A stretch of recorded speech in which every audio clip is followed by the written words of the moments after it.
Let's begin with you, Suzgo. The storm is said to be subsiding in Malawi. What's the latest on the situation there? And I think what's really important is if you could please update us on the numbers of those affected.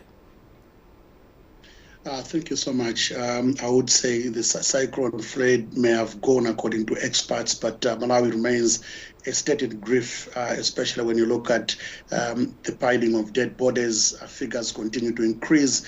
From the last update, they are talking of 326 people who have actually been confirmed dead and 796 injured, 201 missing. The fear is that maybe if a thorough search is done, this figure could actually be more because each time the Department of Disaster comes up with an update, we're actually noticing that there's an increase in the number of people who have actually been found dead.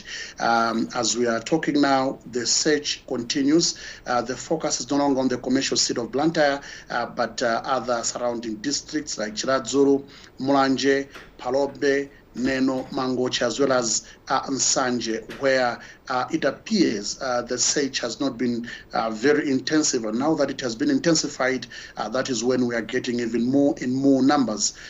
We are not so sure at the end of the day how many more dead people will be discovered, and indeed how many more people will be rescued from the rubble. We can just imagine how overwhelming all of this is there. We'll be back with you in a moment, Suzgo. Let's just head over to South Africa now, where Rene has been following what's been happening in Mozambique. Rene, tell us what the latest is in Mozambique.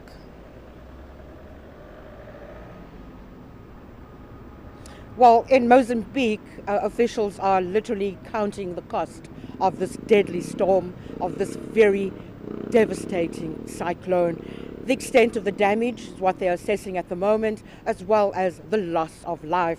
As you know, the storm lashed the southeastern coast of southern Africa over the weekend, the second time in 2 weeks. In Mozambique, it brought heavy rains and very strong winds.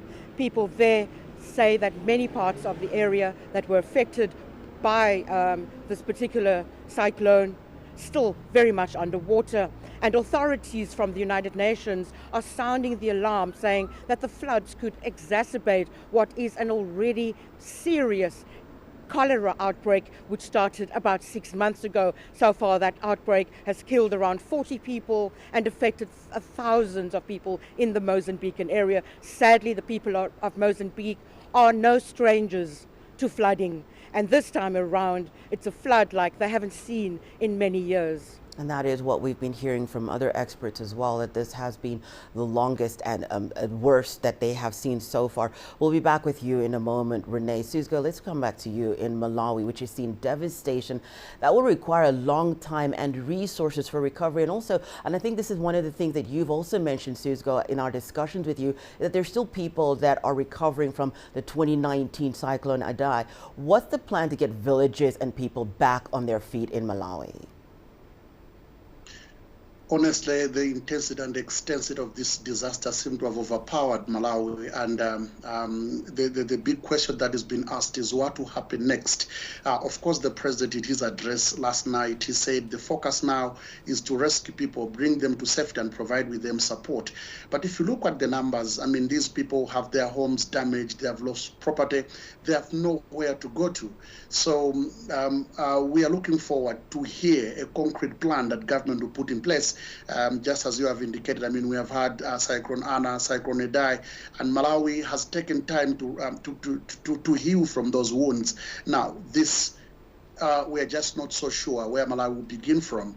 Will government move people from the camps to other areas, or will they go back to the same areas that are disaster prone? Like we have also indicated that most of these people are coming from areas that are disaster prone, and government has been urging them to move upland. But now with this kind of disaster, we are not so sure what the rebuilding process will be like. So far, government has only released about 1.6 billion kwacha, which is now assisting people with food and other immediate needs. We are yet to hear of that concrete plan. Of course, we have also heard an appeal from government to other international organizations, international donors to come in. But what will be of interest is to see what happens next, because if you go to camps, the question that the people themselves are asking is, what next after this disaster is gone, or everything is settled out, after the rescue operation is done? What will happen to these people?